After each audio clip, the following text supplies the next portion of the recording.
Hello, my Scorpio friends, and welcome to our September 2021 chat.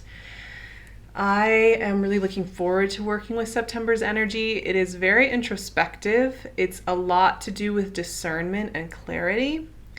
And for Scorpios, I think this is also amplified by the fact that as we hit the equinox, the sun moves into Libra, we'll have Mars in Libra, and at the end of the month, we'll begin our Mercury retrograde in Libra.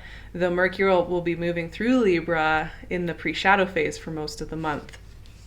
So there's a ton of this 12th house energy moving with you. We also have a full moon in Pisces in your fellow water sign in your heart chakra, and a new moon in Virgo in your 11th house. So there's energy that is working very well with you at this time, actually. Energy that is very much moving in rhythm with you. This is a season of the year as well that I find to be extremely potent. Whether you're in the northern or the southern hemisphere, it is equinox time, and it is that tipping point in the year where we are checking in with how we've changed, how we've grown, what we're needing next, and rebalancing. Now for you, with all this energy moving into your neighboring sign of Libra, we're starting to prepare for Scorpio season. It's not that far away, is it? With all this spiritual hidden energy, this is what I will say for Scorps. Pay attention to where your energy is getting drained. I feel like this message has been coming up a lot in 2021. Like every time I sit down with Scorpio, I'm like, hey, are you doing okay? Are you protecting your energy? Are you making sure to go to your safe place and recharge regularly? Are you listening to your inner knowings about what you need and how much energy you can give to something? That message came up again this time, but I think especially as we're moving through all this Libran energy, it's important to remember that this is highly spiritual energy for Scorps. This is going to be a time when you're even more connected to the hidden order of the universe and to the powerful energetics. And with that, I just want to say, this just came up such a strong message for Scorpio this month, which is that if you're noticing, every time you spend time with that person, that friend, family member, whoever, or in that scenario, and it drains you, even if it feels like it's not a big deal to go have the coffee, it's not a big deal to go have the walk, it's not a big deal to pop on the phone when that person calls, pay attention to how you physically feel, emotionally feel when you hang up that phone call, when you get back home. Don't feel like you can just cut that corner. It's fine. You can keep doing it. You can keep dealing with it. It's so important for you to notice where there are spaces or places or situations that just aren't doing it for you. 5 of Pentacles wanted to come out today. That's a card of worthiness. It's a card of longing to be connected to the divine and feeling that we're not connected to the divine. And when we ignore those places where we need to protect our energy, we need to rest, we are cutting ourselves off from the divine, right? We're kind of stopping ourselves from really hearing. King of Cups. There's my Scorpio friends. Hello. From hearing ourselves, right? Because as I have mentioned many times, and I'm sure many of you have discovered as well, you can't really selectively block your energy, right? Like, as convenient as that would be to just be like, I'm just going to close out these 2 tabs and keep the rest running. When we shut down one part of our knowing, we just don't want to know that something needs to change, so we just keep doing the same. We shut down a lot of our knowing. Even Scorpios who are very intuitive and in touch and tend to live their lives through that lens. 6 of Wands, triumph. Wow. This is quite the exciting odyssey this month for my friends. And Queen of Pentacles. I like it. I like where this is going. It feels like this month picks up momentum and clarity as we go. And it's funny because most of the outer planets are retrograde this month. We're going to start having direct motion next month with a lot of energies other than Uranus. And starting this Mercury retrograde, there's all this retrograde action, which I think in popular culture, it would be associated with non-doing and with slowing down and with frustration. And in my book, I find that retrograde energy is the most potent and efficient way of getting to the deeper truth and being in deeper integrity and actually moving through the world in ways that mean something, that aren't just about the performance of the thing, but are about the being of the thing. And I think this month really has a lot of support in that. I think Virgo and Libra energy has a lot of subtlety to it that can get overlooked when it comes to discernment and clarity and vision and devotion. And that is exactly where we're going with this. So there's a ton of spiritual energy working with you in September, and you're going to be feeling that porousness. You're going to be feeling that connectedness. You're also going to be getting a clear picture of some things.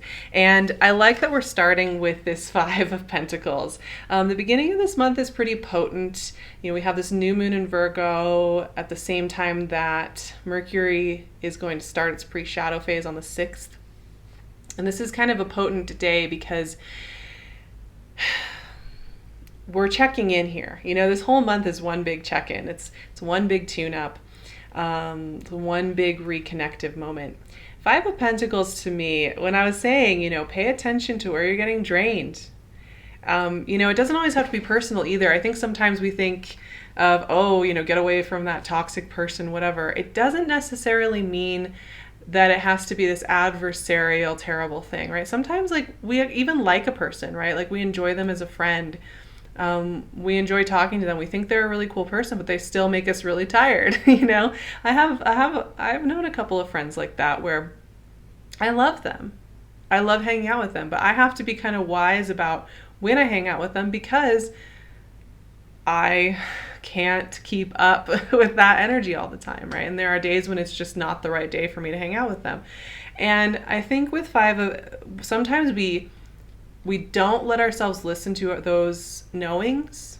Even Scorpios, I know you pride yourself on your knowings, but even Scorpios, because we're trained to not listen to them, we're not trained to listen to those impulses. We're trained to squash them and just keep going, right? It's very easy to say, well, they're fine. Like, I should be able to go do that thing. And this Five of Pentacles is saying, pay attention to where you feel this kind of sensation of being out in the snow. Cast away from your true self, cast away from that feeling of safety and love and connection that you want to be feeling when you're with yourself, right? So pay attention to where there are those moments of feeling that scarcity of energy that come from being in dynamics or routines that are not working, because there's going to be speaking very loudly to you this month and saying, hey, address this so that we can do the rest of this month in style. Because look at this, we got this King of Cups and the Six of Wands.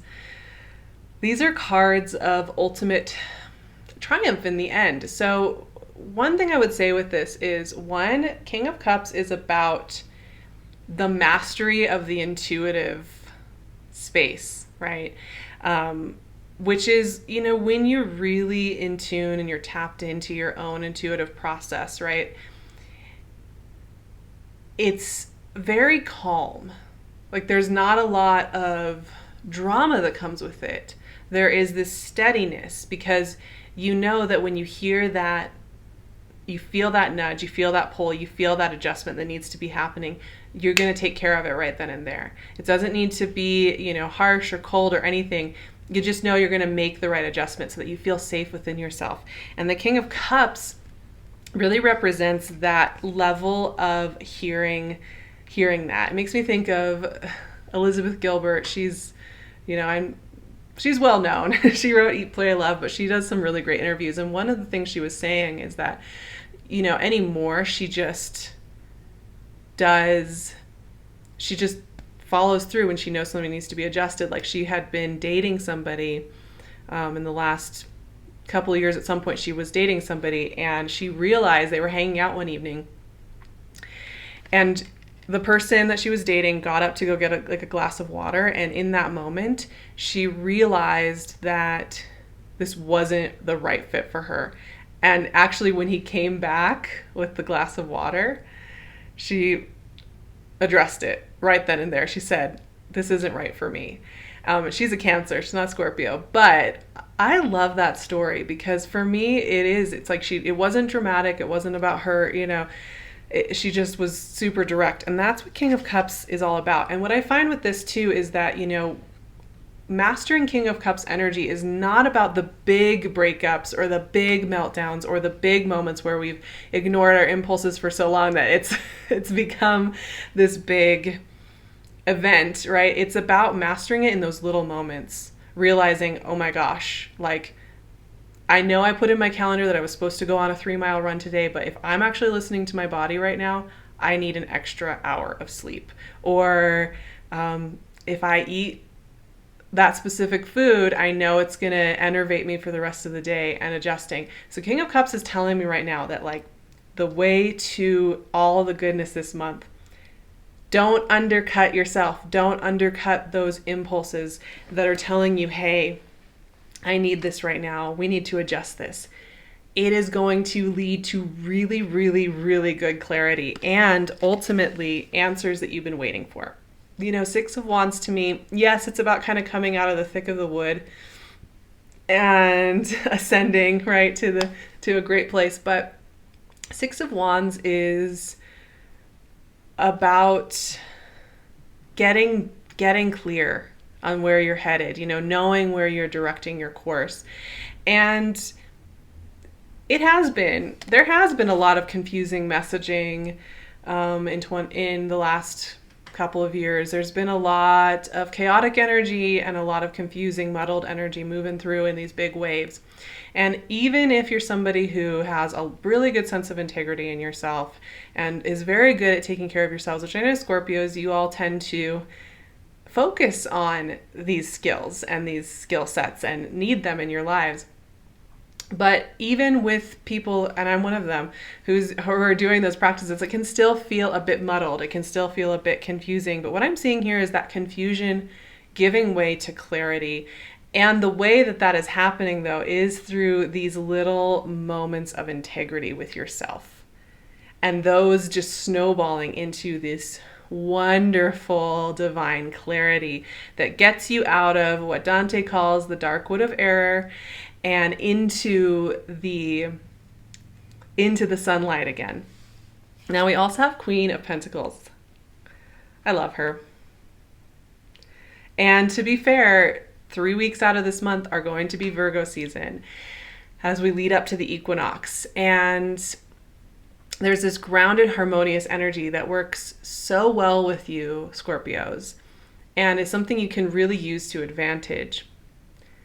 Queen of Pentacles to me is devotional energy. She's really devoting herself to the craft of living a life of integrity. And that craft is so subtle and so quiet and so consistent, but it's extremely powerful. I find it so interesting that in crafting that sense of integrity in all those little moments, how much the big pieces start to work in concert.